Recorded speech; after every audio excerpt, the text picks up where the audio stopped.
বিসমিল্লাহির রহমানির রহিম। প্রিয় দেশবাসী, আসসালামু আলাইকুম। বহু প্রতীক্ষিত ত্রয়োদশ জাতীয় সংসদ নির্বাচন ও গণভোট 2026-এর প্রাক্কালে আমার শুভেচ্ছা গ্রহণ করবেন। আগামীকাল ইতিহাসের অন্যতম গুরুত্বপূর্ণ এই নির্বাচনের ভোট গ্রহণ অনুষ্ঠিত হবে। এই ঐতিহাসিক মুহূর্তে আমি গভীর শ্রদ্ধার সাথে স্মরণ করছি মহান মুক্তিযুদ্ধে শহীদদের।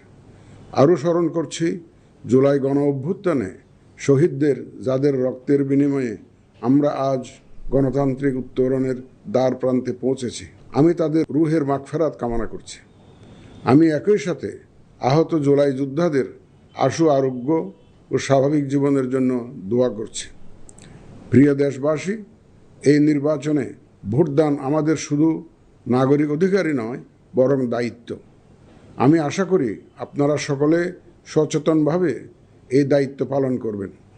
রাজনৈতিক দল, প্রার্থী ও ভোটারদের প্রতি আহ্বান, শান্তি ও সৌহার্দ্যপূর্ণ পরিবেশ রক্ষার্থে সকলে দায়িত্বশীল ও যত্নবান হবেন। ভিন্নমত গণতান্ত্রিক প্রক্রিয়ায় একটি স্বাভাবিক বিষয়। এই বিষয়টি স্মরণে রেখে আপনারা উৎসবমুখর পরিবেশ নিশ্চিত করে স্বতঃস্ফূর্তভাবে ভোট কেন্দ্রে আসবেন, পছন্দের প্রার্থীকে ভোট দেবেন এবং গণতান্ত্রিক প্রক্রিয়ার স্বাভাবিক পরিণতি হিসাবে জয় পরাজয়কে মেনে নেবেন।